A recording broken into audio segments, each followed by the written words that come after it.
आइए, स्वागत है हमारे इस YouTube चैनल संस्कार गुरुकुलम में। मैं हूं आनंद राज आनंद और आज मैं बात करूंगा एक ऐसे टॉपिक पर जो कि आपके DSSS, KVS, CTET, Jharkhand TET, Bihar TET, UP TET, Uttarakhand TET और भी उड़ीसा टेट, चाहे तमिलनाडु के टेट हो, चाहे कोई भी अन्य जो आपके टेट एग्जाम्स होती हैं, जो शिक्षक पात्रता परीक्षा होती है, उसके लिए बहुत ही महत्वपूर्ण साबित होगी। तो चलिए साथियों, हम लोग बात करते हैं टॉपिक की ओर। हमारा जो सीरीज चल रहा है अभी लर्निंग की, पिछले एपिसोड में हमने लर्निंग की थ्योरीज के ऊपर बात किया था, उसके बहुत सारे थ्योरीज के ऊपर बात किया था, साथ साथ लर्निंग के डेफिनेशन के ऊपर बात किया था, उनकी परिभाषा के ऊपर बात किया था, साथ ही साथ परिभाषा के साथ साथ उनमें जो प्रभावित करने वाले जो कारक है उस पर बात किया था। द स्टाइल्स ऑफ लर्निंग के ऊपर बात किया था हमने, the role of behaviour in learning, the role of attitudes in behavior, attitudes in learning. In these types we have already talked about it, so please watch the previous videos that will enhance your knowledge or the ideas or the concept. तो चलिए साथियों, हम लोग एक एक करके बात करते हैं थ्योरीज को। और जो आज मैं थ्योरीज लेके आया हुआ हूँ वह थ्योरी है the operant conditioning by the BF Skinner. तो चलिए साथियों, हम लोग शुरू करते हैं द ऑपरेंट कंडीशनिंग, जिसको हम लोग कहते हैं हिंदी में क्रिया प्रसूत अनुबंधन का सिद्धांत, है ना। क्रिया प्रसूत अनुबंधन का सिद्धांत, या फिर हम लोग कहते हैं नैमित्तिक अनुबंधन का सिद्धांत, या फिर कहते हैं हम लोग RS थ्योरी कहते हैं, या फिर सक्रिय अनुबंधन का सिद्धांत कहते हैं, या फिर कार्यात्मक प्रतिबद्धता का सिद्धांत। इतने सारे सिद्धांत एक ही है, नाम बहुत सारे हैं। हम लोग इन चीजों को देखते हैं और बड़ा ही बेहतरीन ये टॉपिक है। और इनकी रोल तो क्या बोला जाए, अगर मैं कहूँ तो कम ही होगा। सारे एग्जाम्स में पूछे जाते हैं, तो मैं चाहूंगा कि आप एक बार जो है जरूर देखें पूरे वीडियोस को, ताकि ये पूरा कंसेप्ट आपका क्लियर हो जाए। और साथियों, मैं चाहूंगा कि अगर हमारे चैनल में आप नए हैं ना, तो एक बार वो सब्सक्राइब जरूर कर लेंगे। साथ ही साथ उसके बगल में जो बेल आइकन है उसको आप क्लिक जरूर कर लेंगे, है ना। साथ ही साथ अगर हमारी वीडियोस अच्छी लगी तो आप उसे लाइक भी करेंगे, शेयर भी करेंगे, ताकि हमारा इस मानववाद में जो निर्माणवाद की जो भूमिका चलते आ रही है उस चीज को हम बढ़ा सके और लोगों तक पहुंचा सके। तो चलिए साथियों, without wasting the time we should have to start the class. Okay, तो चलिए आज हम लोग बात करते हैं थ्योरी ऑफ ऑपरेंट कंडीशनिंग, है ना।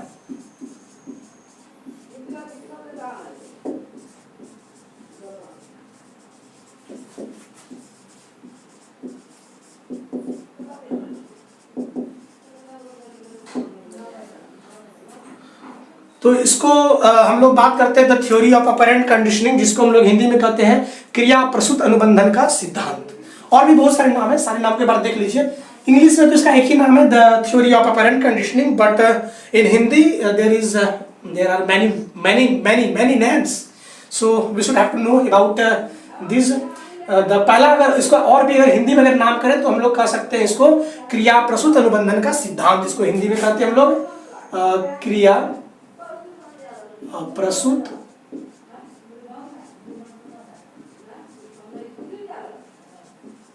अनुबंधन का सिद्धांत। और भी इनके नाम है, जिसको हम लोग कह सकते हैं नैमित्तिक अनुबंधन का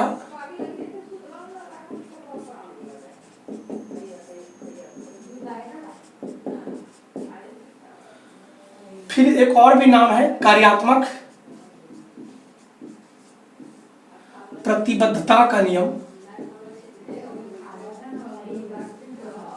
या सिद्धांत। एक नाम और भी इसका SR थ्योरी इसको कहते हैं। और भी एक नाम है जिसको हम लोग कहते हैं सक्रिय अनुबंधन का सिद्धांत कहते हैं, ऑपरेंट कंडीशनिंग, है ना। सक्रिय अनुबंधन का सिद्धांत।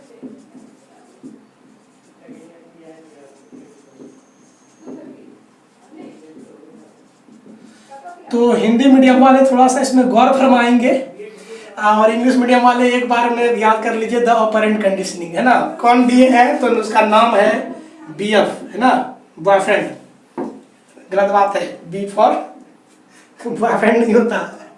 तो इसका पूरा नाम, वैसे इसका आप अगर पूरा नाम की बात करें तो मैं भी भूल जा रहा हूँ। वैसे आप इसको BF स्किनर शॉर्ट में बोल सकते हैं, है ना, बॉयफ्रेंड स्किनर, जिसको हम लोग बोल सकते हैं सिर्फ हिंदी में स्किनर। अगर आपसे पूछा जाए कि क्रिया प्रसूत अनुबंधन का सिद्धांत कौन दिया है, तो हम कहेंगे स्किनर महोदय। नैमित्तिक अनुबंधन का सिद्धांत किसने दिया है, तो हम कहेंगे स्किनर महोदय ने। कार्यात्मक प्रतिबद्धता का सिद्धांत किसने दिए हैं, तो कहेंगे स्किनर भैया ने। एसआर थ्योरी भी किसने दिए हैं, स्किनर भैया ने। असक्रिय अनुबंधन का सिद्धांत किसने दिया है, कहेंगे बॉयफ्रेंड स्किनर ने, मतलब स्किनर ने। क्लियर है यहाँ पे बात। तो ये हमारे बातों को आप समझ पा रहे होंगे। हम लोग यहाँ पे देखते हैं कि the operant conditioning, why we call it the operant conditioning. अभी हम लोग यहाँ पे बात करेंगे ऑपरेंट कंडीशनिंग पर, और इस टॉपिक के लास्ट में हमारे जो अगले एपिसोड जो वीडियोस आएगी उसमें हम लोग बात करें, क्योंकि यहाँ पे आज बहुत सारी बातें करनी है। इसके अंतर्गत हम लोग इसके परिभाषा को देखेंगे, इसके यूज को देखेंगे, इसके थ्योरीज को देखेंगे, इसमें यूज करने वाले मेथड्स को देखेंगे, साथ ही साथ हमारे शिक्षा के जगत में इसका जो यूज होता है, जिसका उपयोग करते हैं, किस प्रकार से यूज करते हैं वो देखेंगे। और जिसमें कि हम बात करेंगे कि पुनर्बलन की स्थिति जो होती है वो कैसी होती है, कितने पोजीशन तक हम लोग दे सकते हैं। इसके जो जाकर के processing of the processing factor of operant conditioning की बात करेंगे, किसको किस प्रकार के इसके जो कारक है तत्व वो बात करेंगे, जिसमें कि आकृतिकरण आ जाता है, बहिर्गमन आ जाता है, स्व आपूर्ति आ जाता है, मतलब ये सारी चीजें हम लोग देखेंगे आज। बात मतलब जबरदस्त तरीके से बात करेंगे, और ऐसा बात करेंगे ताकि आई होप कि ये सारे कंसेप्ट जो है यूट्यूब में भी नहीं होगा, और बहुत सारी चीजें होंगी भी, लेकिन मैं जो आज कुछ बात करने जा रहा हूँ कुछ शायद ही लोग इन्हें बात किए होंगे, और जबरदस्त है। इससे सवाल भी पूछे जाते हैं अगर आप बात करेंगे तो। देखिए DSSB के लिए जो है स्पेशल मैंने एक तैयार किया हुआ है। देखिए आपके लिए एक हमने बुक भी मंगाया है ताकि आपकी बेहतर जो है प्रिपरेशन कराई जाए। ये देखिए, तो ये देखिए ये बुक जो है आप लोग सभी कहेंगे ये बुक मंगा लीजिएगा। इसमें बहुत सारे सेट भी हैं, और हमने जब इसके प्रीवियस सेट को जब निकाल के देखा, इस बुक की जब मैंने प्रीवियस सेट निकाल के देखा, तो लगा कि यार जबरदस्त क्वेश्चन इस टॉपिक से पूछा गया, and so we have to learn about the operant conditioning. जबरदस्त क्वेश्चन है यहाँ पे। आप अगर पहले ही सेट को देखेंगे, 2013 वाली सेट होगी, तो कितने तारीख का एग्जाम था, 28/7/2013 की। एक पहला क्वेश्चन जो आ गई है तो जबरदस्त मतलब की है, इसलिए हम इस सिद्धांत को लगा के नहीं उस तरीके से बात करेंगे ताकि DSSB में जो है ना बहुत ज़्यादा आपको फायदा करे। और वैसे भी जो हमारी सीरीज चल रही है, DSSB की सीरीज चल रही है, लेकिन ये सीटेट के भी लेवल में बहुत इंपॉर्टेंट है, और भी चीज़ें के लिए इंपॉर्टेंट है ही, लेकिन DSSB में हम जो अभी जो गहराई से बात करेंगे वो DSSB के लिए बेहतरीन होगी। तो चलिए साथियों, हम लोग समय को बर्बाद ना करते हैं, और बर्बाद ना करते हुए हम लोग आगे बढ़ते हैं, सिद्धांत की ओर बढ़ते हैं। लेकिन अगर हमारे चैनल में आप नए हैं ना, तो हम चाहेंगे कि हमारे आप चैनल को जो है एक बार सब्सक्राइब कर लेंगे, और बगल में जो बेल आइकन है उसको भी क्लिक कर लेंगे, ताकि हमारी जो वीडियोस आपके तक पहुंचेगी। याद रखिएगा हमारे वीडियोस हर दिन 12 बजे पहुंचती। 2 दिन वैसे अभी लेट हो गई, चूंकि क्या है कि अभी थोड़ा सा बहुत सारा काम पड़ गया था, जिस वजह से मैं वीडियो हमारी नहीं आ पा रही थी। 2 दिन के लिए मैंने थोड़ा सा लेट किया, कोई बात नहीं है, अब डेली कंटिन्यू वीडियो आएगी। तो डेली के डेली 12 बजे वीडियो अपलोड हो जाती है आपके चैनल पे, और इसकी नोटिफिकेशन आपके तक पहुंचे, इसीलिए आप चाहेंगे कि बेल आइकन को जरूर क्लिक करेंगे, और जबरदस्त फायदा होने वाला है। तो आइए साथियों, इस मानववाद के इस निर्माणवाद में आपका बहुत बहुत स्वागत है, और हम लोग बढ़ते हैं इस निर्माणकारी कार्य को लेके आगे बढ़ते हैं, और आप में जो है ह्यूमैनिज्म को फॉलो करते हुए आपको आपकी सफलता तक पहुंचाने में हमारी क्या भूमिका रहती है हम लोग देखते हैं। आइए साथियों, हम लोग सिद्धांत को देखते हैं। हमने बताया कि the theory of operant conditioning जो दिया गया है किसके द्वारा दिया गया है, तो हम कहते हैं BF स्किनर के दिया गया है, BF स्किनर के द्वारा दिया गया है। And here we have to talk about the operant. What is operant? चूंकि अगर आप पिछले वीडियोस को नहीं देखे हैं तो आप देख लीजिएगा, जिसके अंतर्गत हमने क्लासिकल कंडीशनिंग थ्योरी पे बात किया था, जो कि हमारे पावलोव साहब दिए थे, और वहां पे हमने बात किया था कंडीशनिंग क्या होता है, व्हाट इज कंडीशनिंग, है ना, वो आप देख लेंगे वहां से। और भी चीजों पे हमने जबरदस्त बात किया था पिछले एपिसोड में, तो आप वो देखेंगे। साथ ही साथ साथियों, अगर हम बात करें तो आज हम लोग बात करेंगे द ऑपरेंट कंडीशनिंग, और ये बात करेंगे कि ऑपरेंट होती क्या चीज है। सबसे बड़ी बात है कि व्हाट इज ऑपरेंट। हम लोग बात करेंगे ऑपरेंट क्या होती है, इसकी परिभाषा को देखेंगे, इसके यूजेस को देखेंगे, एजुकेशन का यूज, सारी चीजों को हम लोग देखेंगे।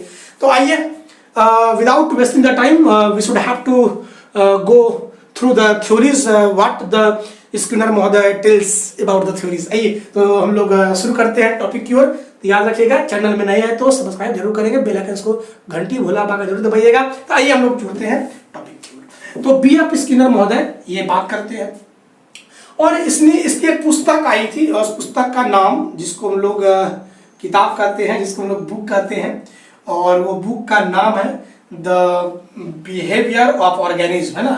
एक बुक है बिहेवियर ऑफ ऑर्गेनिज्म्स, ऐसे ही नाम याद रख लीजिएगा, द बिहेवियर ऑफ ऑर्गेनिज्म्स की एक पुस्तक आई, और वो पुस्तक की जबरदस्त जो है 1938 में लमसम आई थी बुक। तो ये बुक बड़ा फेमस रहा, और इन्होंने, चूंकि ये भी एक व्यवहारवादी, और अभी हम लोग जो बात कर रहे हैं सिर्फ व्यवहारवादी पे बात कर रहे हैं। हम अभी जो आपको सीरीज बांट रहे हैं कि लर्निंग को दो भागों में बांटा है। व्यवहारवादी के अंतर्गत हम लोग बात कर रहे हैं, जिसमें आपका स्किनर आते हैं, थॉर्नडाइक आते हैं, पावलोव आते हैं, जेबी वाटसन आते हैं, गुथरी आते हैं, हल आते हैं। इन सारे थ्योरीज पे, इनकी थ्योरी को पहले देखें, क्योंकि ये लोग व्यवहारवादी प्रणेता हैं अपने मनोविज्ञान की, तो हम लोग इसके ऊपर में बात करेंगे। तो आइए हम लोग बात करते हैं थ्योरी के ऊपर में कि ये थ्योरी क्या है, थ्योरी के ऊपर में क्या इन्होंने बात की। तो मैं कहूँ कि ये थ्योरी के ऊपर में इन्होंने जो है रिसर्च करी, और ये रिसर्च जो रही, ये रिसर्च किस पे रही, तो हम कहेंगे कबूतर पे रहा। वही कबूतर जो उड़ गया ऊपर रे, है ना, कबूतर। और एक चीज और क्या है उसका, कबूतर के साथ में, और रैट, रैट को हिंदी में कहते हैं चूहा।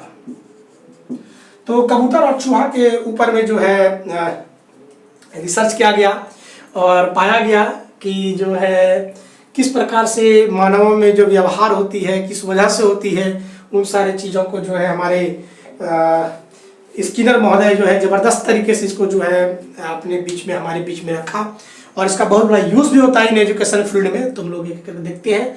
तो बात करते हैं कबूतर और चूहा पे किस तरह से रिसर्च की गई।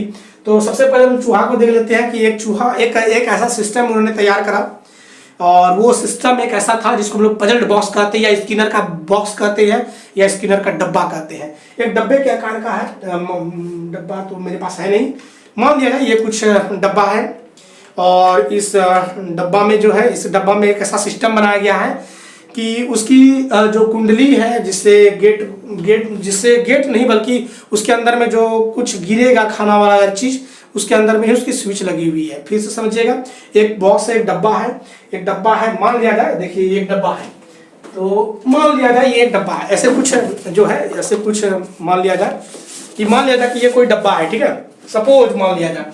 समझिएगा, देखिए वीडियो आ रही है कि नहीं आ रही है, देख रहे, हाँ। तो आप ये चीज देखेंगे, मान लिया ये डब्बा है, इस डब्बे के अंदर में जो है उन्होंने एक सिस्टम बनाया है कि इसके अंदर में जब चूहा को रखा जाएगा, और चूहा अगर उस बटन को क्लिक करेगा, इसके अंदर में वो बटन होगी, चूहा जब उसको क्लिक करेगा तो एक्चुअली होगा क्या, तो उसको जो खाना जो है उसको वहाँ पे फूड ग्रेन्स मिल जाएंगे, भोजन की जो ग्रेन्स हैं वो मिल जाएंगे, है ना। ये चीज होती है उसके अंदर में ही है, और जब उनको खाना मिलेगा तो उसी समय में एक बल्ब भी जलेगा और थोड़ा सा आवाज भी होगा। ये उसके सामने कंडीशन है। अब कबूतर भैया क्या करते हैं ना कि ये चूहा को जो है उसके अंदर में रखा जाता है, चूहा को भूख लगता है तो वो उछल कूद मचाते हैं। उछल कूद इसलिए मचाते हैं, वो भूखे भी हैं और साथ साथ वो आज़ादी भी फील करना चाहते हैं, क्योंकि वो देखते हैं चूहा सबसे बड़ा आज़ादी जानवर, आज़ाद में रहने वाले जानवर होते हैं। कभी इसके घर पे चूहा गड्ढा कर देगा, कभी उधर कर देगा, मतलब जो भी है। तो चूहा को वहाँ पे रखा जाता है, और एक चूहा को उसके अंदर में रखा जाता है।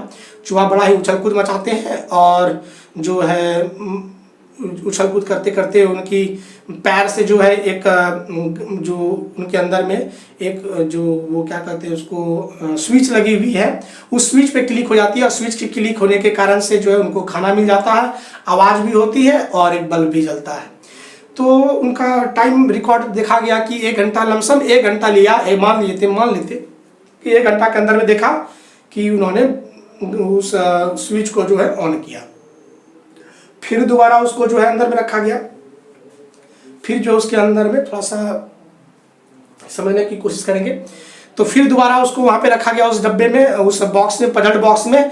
तो फिर वो उन्होंने जो है कुछ देर के बाद उछल कूद मचाने के बाद उस बटन को उन्होंने क्लिक किया, और फिर उनको भोजन भी मिली, और जाकर के वो जो मतलब कि आवाज़ साउंड है वो साउंड भी किया, और उनको एक बत्ती भी, मतलब एक लाइट भी जला।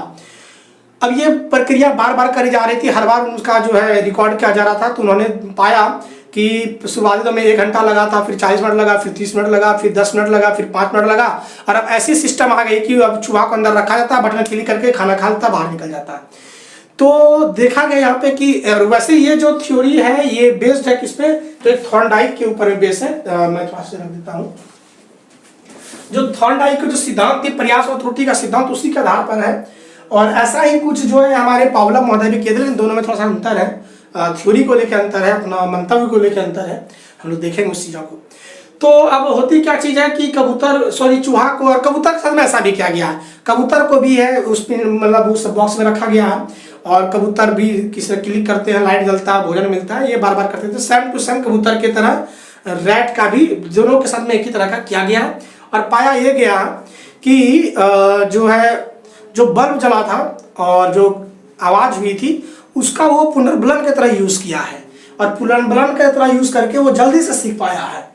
तो हमारे जो स्किनर महोदय है ये कहते हैं कि चूहा अंतोदगतवा एक ऐसा बिहेवियर को प्राप्त कर लेता है जिसके अंतर्गत वो क्या कर पाते हैं कि तुरंत एकाएक वो अधिगम को प्राप्त करते हैं, मतलब अच्छे तरह से अधिगम को प्राप्त कर पाते हैं, और उस अधिगम प्राप्ति के तौर पर वो भोजन की प्राप्ति कर पाते हैं।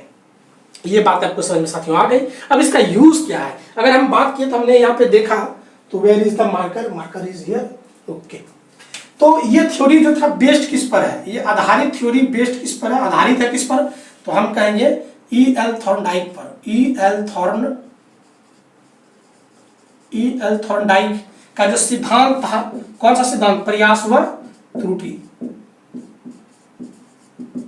प्रयास व त्रुटि सिद्धांत के ऊपर में ये बेस्ड आधारित है। बात समझ में आपको साथियों आ रही है। और अगर बात करें तो ये कौन सी मेथड को यहाँ अपनाया था इन्होंने, तो हम कहेंगे मेथड्स के तौर पर जो है उन्होंने ऑब्जर्वेशन मेथड को यूज किया था, अवलोकन विधि, यही चीज पूछा जाता है।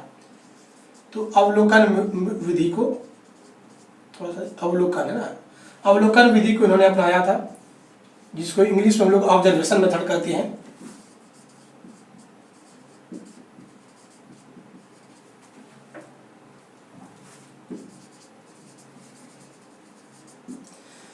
अब हमने थ्योरीज को देखा, अब इसका थोड़ा सा यूज देख लेते हैं। तो देखिएगा, अगर बच्चों को आप पुनर्बलन देते हैं, रेनफोर्समेंट देते हैं, रेनफोर्समेंट पहले पुनर्बलन होता है क्या चीज़ है, देखिएगा ध्यान से समझिएगा। इन शॉर्ट अगर हम लोग बोले तो देखिए, अगर कोई परिस्थिति में रहता है, उसे कोई चीज़ की ज़रूरत होती है, अगर पीछे से वो चीज़ें पहुंचा दी जाए सहयोग के रूप में, तो वो हमारा पुनर्बलन कहलाता है। बच्चों को अधिगम की प्राप्ति के लिए आप उसे अच्छे पुनर्बलन दे सकते हैं, और पुनर्बलन के तौर पे आप उसे जो है मोटिवेट कर सकते हैं, प्रेरणा दे सकते हैं, उसे एक छोटा मोटा सपोर्ट दे सकते हैं, जिससे कि वो अपने कार्य को अच्छे तरह से कर सके, तो उसे हम लोग पुनर्बलन कहते हैं। जैसे कि पुनर्बलन के तौर पे बोले, अगर कोई ऐसे व्यवहार में की बात करें, अगर कोई भूखा है, उसके पास अन्न नहीं है, अगर आप उसे अन्न पहुंचा देते हैं, वो एक प्रकार का पुनर्बलन है, समझ रहे बात को। तो ये सारी चीजें होती है। हाँ, एक भिखारी जो भीख मांगता है, अगर आप उसे भीख दे देते हो तो वो पुनर्बलन का काम करता है, वो फिर दोबारा भीख मांगेगा। क्यों? क्योंकि उसको बार बार उससे प्राप्ति हो रही है, उसको पता चलता है कि मेरे रोने से मेरे बाबा दे राम दे राम, दिला दे राम, देने वाला दाता राम बोल देने से सबको लोग दे देता है भीख। तो क्या दे दे राम कहने से दे देता है लोग भीख। तो अब वो आदत बना लिया है, ये बिहेवियर आ जाता है उसके अंदर में। क्यों? क्योंकि उसको पुनर्बलन की प्राप्ति होती है। पुनर्बलन के कारण से उसमें क्या होता है, मतलब लगता है कि उनको ये चीजें प्राप्त हो रही है। लेकिन अगर भिखारी को सब लोग भीख देना बंद कर दे, क्या वो भीख मांगेगा? कभी नहीं मांगेगा। तो भीख वो इसीलिए मांगता है क्योंकि उसको पता है कि इससे हमको मिलती है चीजें, वो ऐसे ही करके चीजों वो प्राप्त करते हैं। ये क्या चीज है? पुनर्बलन है। तो आइए चीज और भी चीजों को देखते हैं। स्किनर ने अगर हम व्यवहार की बात करें साथियों, यहाँ से एक चीज को देख लेते हैं, यहाँ पे थोड़ा सा सुधार में देखते हैं। स्किनर महोदय ने क्या किया ना, इसका बोला कि बहुत बड़ा यूज है। हम किसी के भी व्यवहार में परिवर्तन ला सकते हैं, और व्यवहार को जो परिवर्तन में लाएंगे वो किसके कारण से, तो ऑपरेंट कंडीशनिंग कारण से। ऑपरेंट के तौर पर, अनुबंधन के तौर पर हम लोग पुनर्बलन देंगे, और पुनर्बलन जब एनफोर्समेंट हम लोग दे देते हैं तो उससे उनको जागृति मिलती है, और उस कार्य को वो और अच्छे से निपुणता के साथ में वो कर पाते हैं। तो आइए चीजों को और भी देखते हैं। इन्होंने, हमारे स्किनर महोदय ने जो है व्यवहार को दो भागों में बांटा है। व्यवहार को दो भागों में बांटा है। कौन कौन से हैं देखिए करके देखिएगा। एक तो है अनुक्रियात्मक है, और दूसरा जो है वो हमारा कार्यात्मक है। अब अनुक्रियात्मक और कार्यात्मक क्या होता है हम लोग जानने की कोशिश करेंगे। तो पहला हम लोग देख लेते हैं अनुक्रियात्मक, देख लेते हैं अनुक्रियात्मक। और दूसरा देखते हैं कार्यात्मक। और अनुक्रियात्मक को तो बोलेंगे तो हम लोग बोल सकते हैं इंग्लिश में रिस्पोंडेंट, और कार्यात्मक को हम लोग एक्टिविटी। एक्टिविटी मतलब क्रियाकलापें चीजें होती है जिसको हम लोग ऑपरेंट कहते हैं। क्रियात्मक को यहाँ से बोल सकते हैं हम लोग ऑपरेंट बोल सकते हैं। एक्टिविटी जिसमें से एक्टिव रहते हैं वो एक्टिव रहते हुए वो क्या करते हैं तो ऑपरेंट रहते हैं। अब अनुक्रियात्मक और कार्यात्मक क्या होता है, अब चीजों को हम लोग यहाँ से समझने की कोशिश करते हैं। अब अनुक्रियात्मक रिस्पोंडेंट क्या होता है कि अगर कोई उद्दीपक मिलता है या किसी पुनर्बलन के कारण से अगर उसमें किसी कार्य को करने में जो उनके तरफ से जो रिस्पॉन्स मिलता है, अनुक्रिया मिलता है, उसी को हम लोग अनुक्रियात्मक कहते हैं। जैसे हम आपसे रिक्वेस्ट करते हैं कि अगर हमारे चैनल में आप नहीं है तो चैनल को सब्सक्राइब कीजिएगा। हम बोलते हैं और आप करते हैं तो वो आपका करना क्या हुआ, रिस्पॉन्ड हो गया। मेरा क्या हो गया, स्टिमुलस का काम किया। लेकिन हम ज्ञान भरी बातें आपके तक पहुंचा रहे हैं तो वो क्या है, तो वो कहेंगे एक प्रकार का रेनफोर्समेंट है of your ideas, of your mind, है ना। ये रेनफोर्समेंट है, आपको मैं बराबर मोटिवेट करता हूँ। वो क्या है, रेनफोर्समेंट है। तो बात साथियों समझ में आ गया कि ये क्या है, अनुक्रियात्मक है। अब बात को समझते हैं, अनुक्रियात्मक को फिर से समझिएगा बात को। वैसे अनुक्रियात्मक को भी दो भागों में बांटा गया, हम बात करेंगे, देखिएगा ध्यान से सुनिएगा। अनुक्रियात्मक क्या है, जब कोई मोटिवेशन एज ए मोटिवेशनली बात करें या फिर कोई प्रकार के असिस्टेंस की अगर बात करें किसी को मिलता है और उसके एवज में जो हमें अनुक्रिया दिखाई पड़ती है उसी को हम लोग कहते हैं अनुक्रियात्मक या कहते हैं रिस्पोंडेंट। एज फॉर एग्जाम्पल, जैसे हम यहाँ पे आपको कहते हैं, अब मैं आपको यहाँ पे क्या कर रहा हूँ, पढ़ा रहा हूँ, ध्यान दीजिएगा। मैं आपको क्या कर रहा हूँ, मैं यहाँ से आपको ज्ञान दे रहा हूँ, ज्ञान को आप ले रहे हैं और उसके बदले में आप क्या कर रहे हैं तो एक रिजल्ट दे रहे हैं, आप DSSB सीटेट वगैरह निकाल रहे हैं। तो ये आपका रिस्पॉन्स हुआ। मैं पढ़ा रहा हूँ, आप पढ़ रहे हैं और अच्छे से मेरे प्रश्नों का जवाब अगर आप दे रहे हैं तो ये क्या हुआ, आपका रिस्पोंडेंट हो गया। क्लियर बात समझ में आ गई। लेकिन ऑपरेंट क्या है, तो in the favor of assistance when you labor hard, when you do something, that is the operant conditioning, and that operant conditioning happens only due to the assistance। बात साथियों समझिएगा, आपने मेहनत करा, क्यों करा, क्योंकि हमने आपको क्या दिया, पुनर्बलन दिया। हमने कहा बाबू आप पढ़ो, ऐसे पढ़ो, ऐसे पढ़ो, ऐसे पढ़ने से सफलता मिलेगी। मैंने बहुत अच्छे से आपको क्या किया, प्रेरणा दिया, बहुत सारे अद्भुत अच्छी तरह से आपको मोटिवेट किया। आपने अब लगातार मेहनत करना चालू रखा। ये क्या है, तो एक प्रकार का देखिए, आपने जो मेहनत किया और उसके अलावा आप सफलता प्राप्त किए, रिस्पोंडेंट है। लेकिन आप सक्रिय होकर जो कार्य कर रहे उस क्षेत्र को हम लोग बोलेंगे एक्टिव ऑपरेंट या कार्यात्मक हम लोग कहेंगे इसको। फिर से समझिएगा क्या होता है, फिर से एक बार छोटा सा एग्जांपल फिर से लेते हैं, फिर से देखिएगा। हमने कहा कि आप हमारे चैनल पे नहीं है, बड़ा बढ़िया है, चैनल को सब्सक्राइब कीजिए। आप कर लिए तो आपने रिस्पांस दिया, पॉजिटिव रिस्पांस दिया। हमारे कहीं पे बोलने में त्रुटि हो जाती, जैसे एक बहुत अच्छे हमारे साथी रहे, है ना, मेरे विद्यार्थी रहे, उन्होंने कहा कि सर आवाज़ आपकी क्लियर नहीं आती, तो हमने आज ये माइक लगा लिया है ना, ताकि लगा कि इस माइक से बहुत अच्छा आवाज़ आएगी आपके पास, तो हमने ये माइक लगा लिया। तो आप लोग कमेंट करते हैं, एक आपकी कमेंट थी, मैथ्स एंड जीके क्लास करके कोई आप भेजे हुए थे, है ना, मुकेश कुमार। तो आपकी बातों को देखते हुए हमने ये माइक लगा लिया। इस माइक से शायद आज आपकी अच्छी आवाज़ आपके पास पहुँच रही होगी शायद। तो आपने एक रिस्पॉन्स दिया मेरे को, ये रिस्पॉन्स है, अनुक्रिया किया हमारे बातों पर। लेकिन आप एक्टिव होके, मैं यहाँ पे क्या कर रहा हूँ, ज्ञान का वाचन कर रहा हूँ, and I am delivering the ideas of the thoughts of the concept, and you are in a position to level, है ना। तो this is the active operant. मैं बोल रहा हूँ, मैं समझा रहा हूँ, आप समझ रहे हैं और उस सक्रियता के साथ उसे लिख रहे हैं, तो आप क्या कर रहे हैं, कार्यात्मक कर रहे हैं। ये चीज आपको समझ में आ गई साथियों। अगर हम लोग बात करें तो अनुक्रियात्मक के भी दो भाग हैं, अनुक्रियात्मक के भी 2 पार्ट्स हैं, 2 भाग हैं। अब दोनों भाग को हम लोग देखते हैं, दोनों भाग को एक एक करके हम लोग देखते हैं। अगर बात करें साथियों तो अनुक्रिया की बात करें तो एक होती है प्रकाश में आने वाली अनुक्रिया, प्रकाश में आने वाली अनुक्रिया, इसको लिख लीजिएगा, प्रकाश में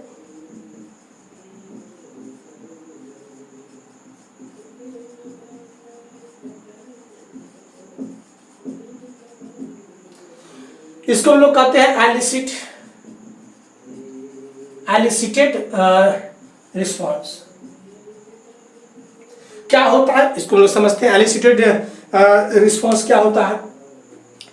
जैसे अगर हम बात करें, अनुक्रिया अगर किसी उद्दीपक के कारण से होता है, ध्यान दीजिएगा, अनुक्रिया अगर किसी उद्दीपक के कारण से होता है, स्टिमुलस के कारण से होता है, तो हम लोग उसको कहते हैं प्रकाश में होने वाली अनुक्रिया या फिर एलिसिटेड रिस्पॉन्स कहते हैं। इसको क्या कहते हैं हम लोग? एलिसिटेड रिस्पॉन्स कहते हैं। जैसे एग्जांपल, एक हार्ड लाइट आ जाता है, इधर से बहुत, देखेंगे आप जब रोड में चलते हैं बाइक लेके, और उधर से बहुत एक ट्रक जो है बहुत बड़ा लाइट आपके आंख पे देता था, आप अकेले एकाएक क्या करते हैं?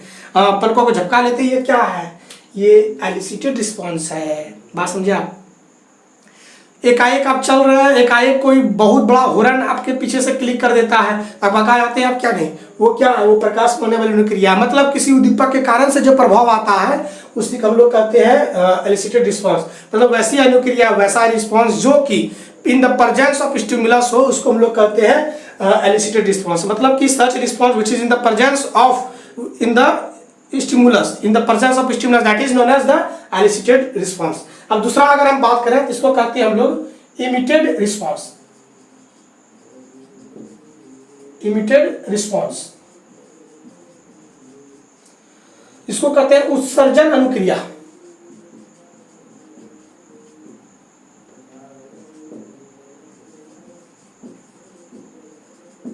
उत्सर्जन अनुक्रिया क्या होता है हम लोग देखते हैं। अब देखिए, समझिएगा बात को, यहाँ पे थोड़ा फर्क है, थोड़ा ही नहीं जबरदस्त फर्क है। कोई स्टिमुलस हमने दिया, अब स्टिमुलस जब दिए तो उसके तौर पे जब आप में क्या हुआ, आप रिस्पॉन्स आया तो उसको हम लोग कह दिए एलिसिटेड रिस्पॉन्स। वैसा रिस्पॉन्स जो दिखा, फिजिकली दिखा, उसको हम लोग एलिसिटेड रिस्पॉन्स कहेंगे। मैंने एक बच्चे को चॉकलेट दिया और चॉकलेट देके कहा कि तुम अगर 5 का टेबल रट लोगे, याद कर लोगे ना, तो मैं तुम्हें 5 रुपये की एक जो है क्या कहते हैं उसको, कैडबरी टॉफी दूंगा। तो बोलता है कि चलो ठीक है, वो रट लेते हैं।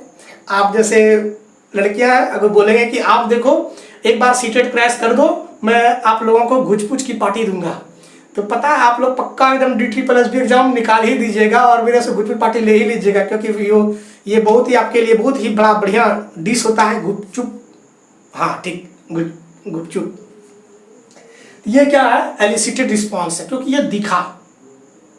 मैंने आपको एक दिन खिला दिया, मान लिया जाए आपने कॉपुचिनो पिया है, नहीं, you have not taken the cappuccino, आपने जानते भी नहीं कि कॉपुचिनो क्या होता है। तो मैंने क्या किया कि एक दिन आपको जो है बोला कि ऐसा करो मेरे प्यारे साथियों, मेरे प्यारे बच्चों, आप लोग ना मेरे टेस्ट में अच्छा नंबर ला के दिखाओ और मैं इसी टॉपिक से लूँगा, एंड जब आप अच्छे नंबर लाओगे तो मैं आपको कॉपुचिनो पिलाऊंगा। अब सारे बच्चियाँ लोग सोचते हैं कि what is cappuccino, we have not taken this types of drinks, what is cappuccino. अब वो लग रहा है सोच में रात भर, लेकिन बोले चलो कोई बात नहीं है, पढ़ लेते हैं, क्योंकि वो सर बड़े मजे से बोलते हैं तो वो अच्छा ही चीज़ होगा खाने वाला, क्योंकि सर को बोल रहे हैं तो अच्छा ही चीज़ होगा, खराब तो देंगे नहीं। आप पढ़ाई कर रहे हो, हमने दूसरे दिन आपको कैपुचिनो पिलाया और आपका रिजल्ट भी बहुत अच्छा आया। तो ये चीज़ एक स्टिमुलस दिखा। आपने कैपुचिनो ड्रिंक के लिए क्या किया, आपने बहुत मेहनत करी, तो मेहनत जो क्या ये क्या है, एलिसिटेड रिस्पॉन्स है, क्योंकि ये मेहनत दिखा आपका, ये मेरा स्टिमुलस दिखा आपको, स्टिमुलस देखने के कारण से मिला। लेकिन हमने क्या किया, आपको अभिप्रेरणा दिया, हमने क्या किया, आपको एक लिटिल असिस्टेंस दिया जो कि इनडायरेक्टली था। तो उस सहयोग के कारण से, जो कि पार्श्विक रूप से सहयोग था, जो partially supported by the teacher to the student and the labour by the student, that is known as the emitted response. मैंने क्या बोला कि अगर कोई बच्चे को, अगर हम लोग पार्श्विक रूप से उसको सहायता करते हैं और वो जब सक्सेस को गेन कर पाते हैं तो उसको हम लोग कहते हैं emitted response, because that types of partially stimulus not seen by the physical world, but it is assistance by the teacher, so we can say that this is the emitted response। तो I hope साथियों यहाँ तक बात समझ में आ गई होगी। तो हम चाहेंगे अगर हमारी वीडियो बड़ी हो गई तो हम छोड़ देंगे, फिर नए एपिसोड में आकर कुछ चीज़ों के साथ हम डील करेंगे। हाँ 30 मिनट्स तो हो गया। तो चलिए साथियों, एक छोटा सा रिक्वेस्ट है आपसे कि अगर हमारे चैनल में नए हैं तो सब्सक्राइब जरूर कर लेंगे और बेल आइकन को क्लिक कर देंगे, क्योंकि बहुत सारे विद्यार्थी लोग हमारे वीडियोस को देखते हैं लेकिन सब्सक्राइब नहीं करते हैं। दूसरी बात और एक सूचना भी देने जा रहा हूँ कि हमारे जो भी छात्र हमारे कॉलेज से हैं, आप डीएलएड कॉलेज से है या फिर बीएड कॉलेज से, तो उनकी क्लास भी जो है आने वाले 2-3 दिन के बाद से उनकी आपकी क्लास भी लग जाएगी, तो आप लोग खुश रहेंगे क्योंकि आपकी अभी फॉर्म भी फिलअप हो रही है, तो आपकी दोनों की क्लास लगेगी, बीएड वालों की भी क्लास लगेगी और डीएलएड वालों की भी क्लास लगेगी। दोनों की क्लास एक दिन करके अल्टरनेट डे करेंगे, 1 day for the BEd class and 1 day for the आपका डीएलएड के लिए क्लास। दोनों के लिए क्लासेस अल्टरनेट हम लेंगे और दो वीडियो अपलोड होगी, एक DSSB के लिए होगी और दूसरा जो है आपका डीएलएड और बीएड वालों के लिए होगी। तो और जिन्होंने फॉर्म नहीं भरी है वो फॉर्म भरना स्टार्ट कर दें, क्योंकि 25 सब शायद था, और वो आप कॉलेज से बात कर लेंगे और हम चलते हैं अपने साइकोलॉजी की दुनिया में और फिर मिलेंगे हम लोग आपके MP डीएलएड वालों के साथ में, जो विद्यार्थी हैं उनके साथ जुड़ेंगे। और साथ ही साथ हम विशेष करके हम चाहेंगे हमारे झारखंड वासी जितने भी विद्यार्थीगण हैं, मैं चाहूंगा कि आप आशावादी बनिए, मेहनत कीजिए, मेहनत करके रखिए, बिकॉज ऐसा नहीं कि कभी एग्जाम नहीं होगी। पता नहीं आज के बच्चे ऐसे हो गए हैं कि इस लॉकडाउन में घर पे दुबके रहते, खाते पीते मोटे हो जाते हैं। तो मेरे प्यारे चुट्टों, मेरे प्यारे विद्यार्थियों, मैं कहना चाहूंगा, थोड़ा सा आप लोगों को रूडली बात करना पड़ता है कि समझ में नहीं आता आप लोगों को। मैं कहता हूं कि आपके अंदर में जो खामियां, what you have the drawbacks inside you, then you this is the beneficial time for you that you can recover your ideas. जो चीजें भूल गए आप उसे अच्छा से कर सकते, जो आपके अंदर में खामियां हैं आप उसे पूरा कर सकते हैं, फुलफिल कर सकते हैं, फुलफिल योर रिक्वायरमेंट। तो ये this is the great opportunity for you that you have the sufficient time, then you can progress yourselves by labouring hard and hard, because you have sufficient time. इस lockdown में आप घर पे बैठे हैं, you have the sufficient time, आपके पास पर्याप्त समय है, आप ज्यादा से ज्यादा मेहनत कीजिए। क्योंकि ऐसे नहीं कि अभी लॉकडाउन लगा है, अभी कोरोना के कारण जो है सारे संस्थानें बंद है, सब कुछ बंद है, तो एग्जाम नहीं होगी, एग्जाम होगी। अब जरूरत है आपकी सिर्फ मेहनत करने की। तो साथियों, हम चाहेंगे आप मेहनत करें, मेहनत करके रखिए, क्योंकि जब आएगा समय उस समय तैयारी करने का मौका नहीं मिलेगा।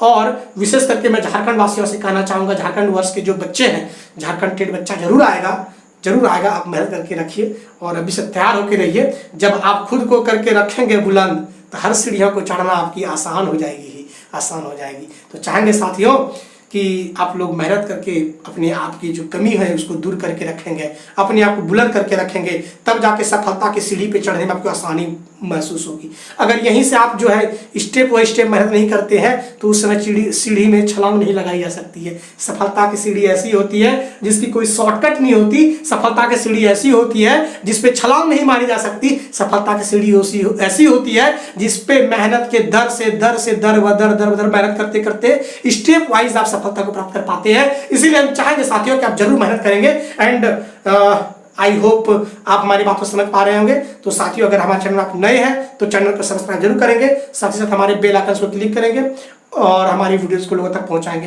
तो चलिए साथियों, हम लोग मिलते हैं अगले एपिसोड पर। और अगले एपिसोड पर जो बात करेंगे, हम लोग बात करेंगे the processing factor of operant conditioning by the B.F. Skinner. और वो टॉपिक जो processing factor of operant conditioning है वो DSSB के लिए बेहतरीन टॉपिक है। हम चाहेंगे साथियों उस छोटे से टॉपिक को देखेंगे आप। इसी की सब टॉपिक है, जबरदस्त टॉपिक है वो। और पूरे हमको लगता नहीं कि पूरा यूट्यूब में कोई बात किया होगा, शायद मैंने चेक नहीं किया था, लेकिन नहीं किया होगा शायद। और मैंने ये बुक में इसकी क्वेश्चन देखे उस सेक्टर से, तो मैं आज बात करूंगा और the processing factor of operant conditioning. तो चलिए साथियों, हम लोग मिलते हैं अगले एपिसोड पर। और अगर हमारे चैनल पर नहीं है तो बने रहेंगे। तो मिलते हैं हम लोग अगले एपिसोड पर, है ना। जय हिंद, जय भारत, जय गुरुदेव।